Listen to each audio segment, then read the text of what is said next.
let's take a look at our top selections for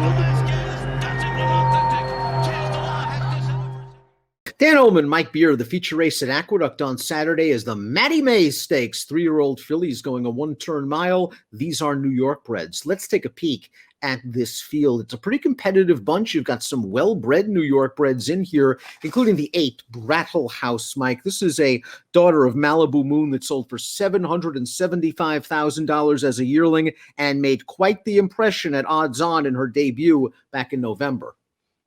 Yeah, we'll look at that debut a little bit later, Dan. Very, very impressive. When it didn't come back super fast, but visually, she looked pretty good in that race. She took them all the way in that spot. We take a look at the Timeform US pace projector. There are other speeds in here. The 7 Secret Love stretching out with speed. Irish Constitution has not raced since October the 1st. She is fresh. She is fast. The advantage for Brattle House might be her outside post position. She could be fast enough to make the front, but if someone else wants it, she can sit on the outside while in the clear. Yeah, I mean, I think that's all those things are probably true. I mean, it's not like Brattle House doesn't have, plenty to prove here, Dan, as she steps up off a maiden win to face, what is just supposed to be a much, much tougher field. So we'll see what she can do, what kind of trip she can pull in this race. I don't know. I sort of felt like the 6 was going to be the horse on the lead, Irish Constitution, but we'll see how it plays out.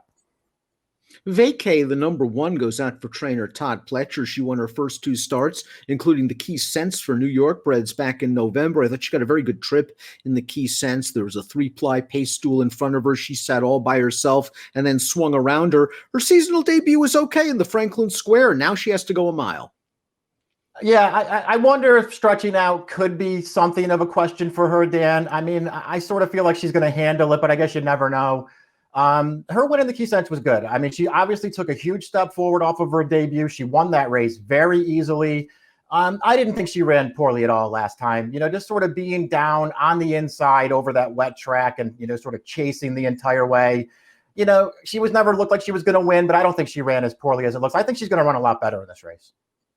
Trainer John Kimmel is a strong hand in here with the number 2, Frost Me, the number 7, Secret Love. Let's watch Frost Me's last race. Now winners of one other than for New York breds on January the 8th, first start of the form cycle. Gray Filly stayed within range of this pace, Mike. She's going to take over the lead with a pretty quick burst, and then she's going to hold off the closer, Shane's Pretty Lady, who's also in this race.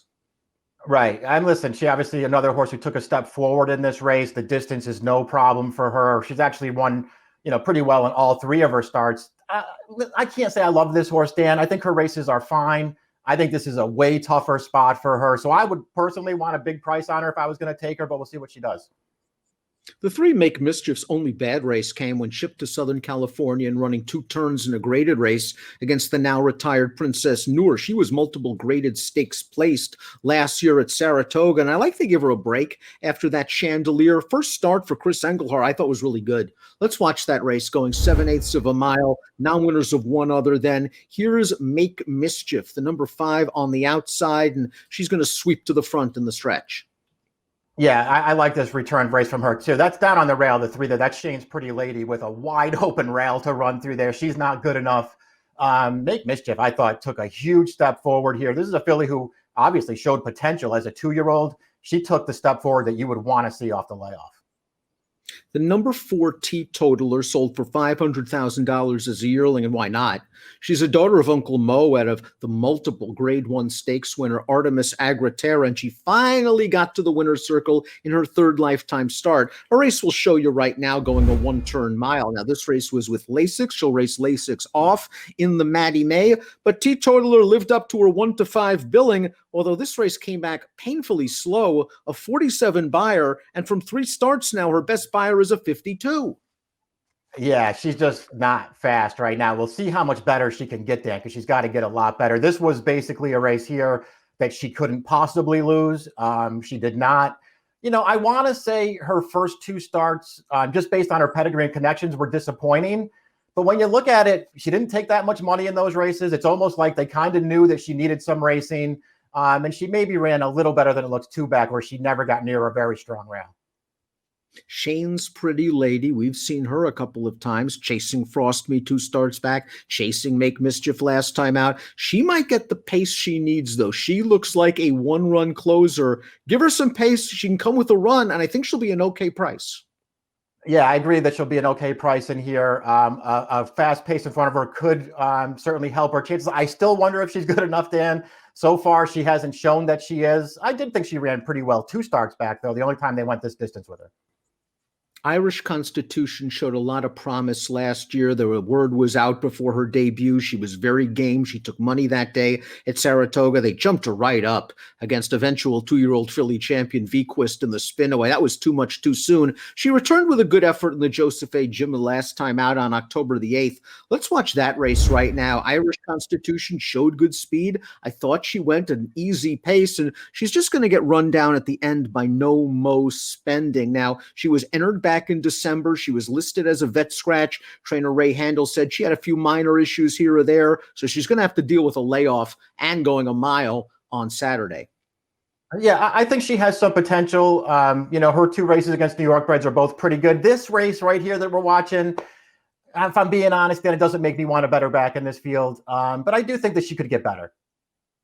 Secret Love has won 2 of 3 starts, including this effort, the Franklin Square Stakes, going 6.5 furlongs over muddy going. She got right up close to the pace in this race, and she's going to take over in the stretch. And she's going to beat a pretty nice one in Lao Ban and a Prayer, who was 3-5 that day and might not have cared for the muddy footing. Secret Love loved the muddy footing, and she loved the fast going in her career debut at Belmont in the fall. Yeah, this filly's actually run really well in all 3 of her starts. Her debut was very good, sitting in behind horses for a long way and then winning easily. She did not get a really good tripper ride in her second start, where they just sort of buried her behind a slow pace on the rail. And then last time she got a better trip and she defeated 2 really nice horses, Dan. I mean, there's a little bit of the last time was the time with her, though, because she was the longest shot on the board when she won that race. But I think she's going to run well again in this race. Brattle House, the number 8, bet down to odds on for her career debut for Christophe Clement on November the 22nd. They debuted her at a mile, and you take a look at her, you can understand why. She is a big, good-looking daughter of Malibu Moon. They turn into the stretch. She's been on the lead throughout. Joel Rosario moves his hands a few times, and Brattle House is going, gone. 65 buyer speed figure, but still, it's a 65 buyer speed figure for a 2-year-old filly in November. And you look at the size of her, she's got a lot of improvement, I think, in her. She could be a really important horse in the New York bred division at the very least this year. Yeah, it seems that way. I mean, she settled that race very quickly. That was a very impressive win, first time out, especially going a mile. Listen, the reality, Dan, of this race is sometimes you just step up into these New York bred stakes races and they don't come up that strong. She's found a pretty good field here, so she's going to have to be as good as advertised first time out. She certainly looked very good winning that race, though. Kara's Dreamer's lone victory came on the turf when the recipient of a beautiful ride by Dylan Davis on the lead, backing down the fractions, but she ran okay in her return to dirt last time out. No match, however, for Frost Me and Shane's Pretty Lady. She is a solid filly who just happens to catch a pretty tough field. Yeah, agreed. I just kind of feel like this race is going to be too tough for her, but she's probably a little underrated. Let's take a look at our top selections for the Maddie May Stakes. Brattle House, very visually impressive in that career debut. She's got some time to grow up and mature, and she's expected to run faster on the buyer scale. Yeah, she is. She's going to have to. This is a good field. I put her on top, Dan. I don't think I would take too short a price on her because I do think she's facing some good fillies in here. But I was pretty taken by her debut, so I'll put her on top. Make Mischief showed potential as a 2-year-old. I liked her first start at 3 for Chris Engelhardt. I think the 1-turn mile is within her range, and I think her price is fair on the morning line. I'm going 3, 2, 7, and 6. Mike's going 8, 1, 3, and 7. It's a very competitive edition of the Maddie May at Aqueduct on Saturday. Good luck.